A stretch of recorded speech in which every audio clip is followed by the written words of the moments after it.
हम आह भी करते हैं तो हो जाते हैं बदनाम, हम आह भी करते हैं तो हो जाते हैं बदनाम, वो कत्ल भी करते हैं तो चर्चा नहीं होता।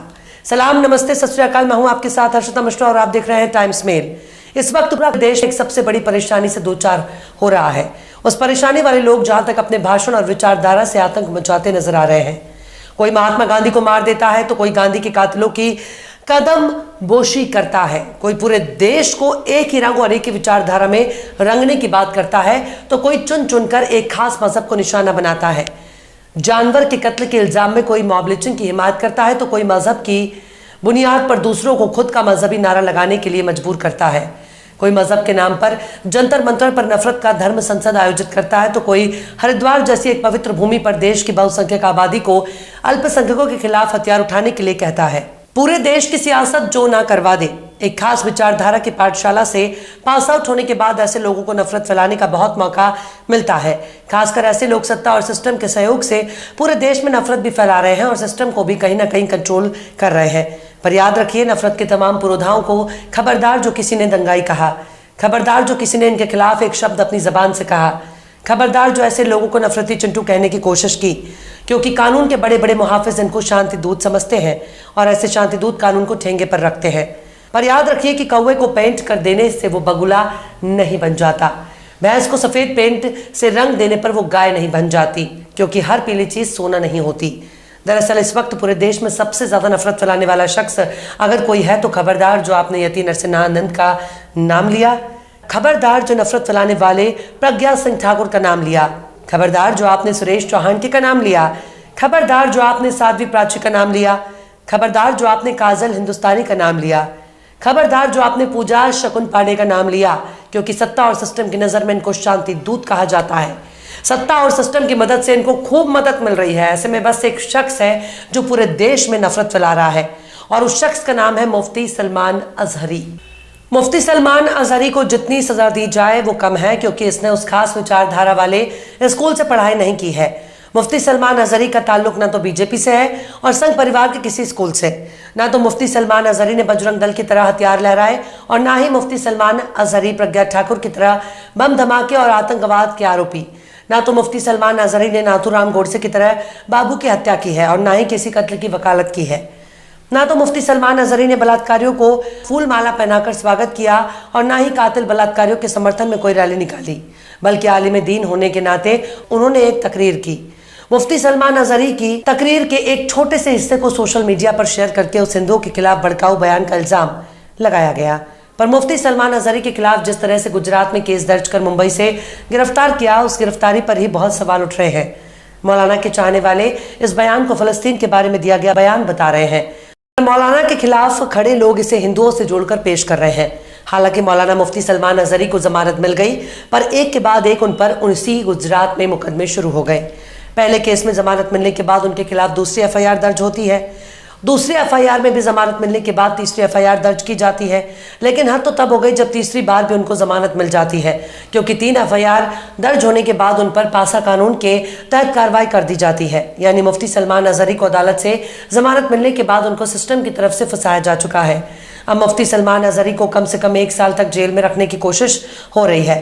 आखिर कैसे कानून और अदालत को ठेंगा दिखाकर सलमान अजहरी को सत्ता की तरफ से बनाया जा रहा है शिकार, बताएंगे आपको और भी बहुत कुछ। लेकिन आप अगर हमारे चैनल पर नए हैं और पहली बार हमारी वीडियो को देख रहे हैं तो आप हमारे चैनल टाइम्स मेल को सब्सक्राइब कर लें, वीडियो को लाइक कर दें और बेल आइकन का नोटिफिकेशन बटन भी प्रेस कर दें, ताकि बिना देरी हमारी हर खबर आपको मिलती रहे। लौटते हैं अब खबर की तरफ। गुजरात के जूनागढ़ में भड़काऊ भाषण के इल्जाम में अब मौलाना मुफ्ती सलमान अजहरी को 1 साल तक सलाखों के पीछे धकेलने का इंतजाम हो चुका है। अगर हाईकोर्ट की रिहाई मिली भी जाती है तब भी इसमें कम से कम 6 से 7 महीने तक वक्त लग सकता है।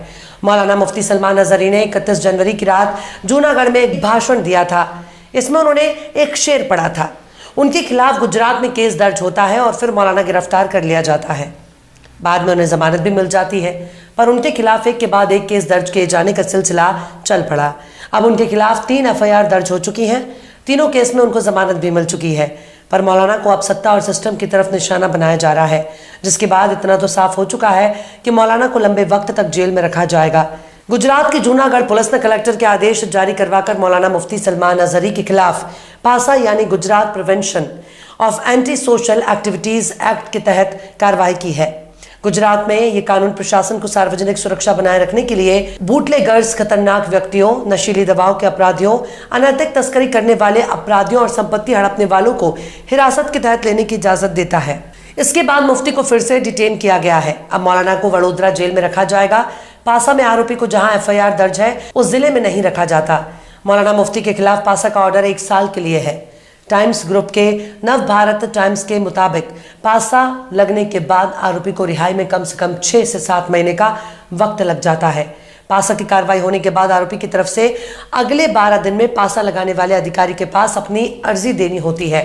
इसके बाद संबंधित सरकार का होम डिपार्टमेंट चाहे तो पासा के ऑर्डर को रद्द कर सकता है, पर ऐसा नहीं होने पर पासा में की गई डिटेंशन से रिहाई का दूसरा रास्ता 45 दिन बाद आता है।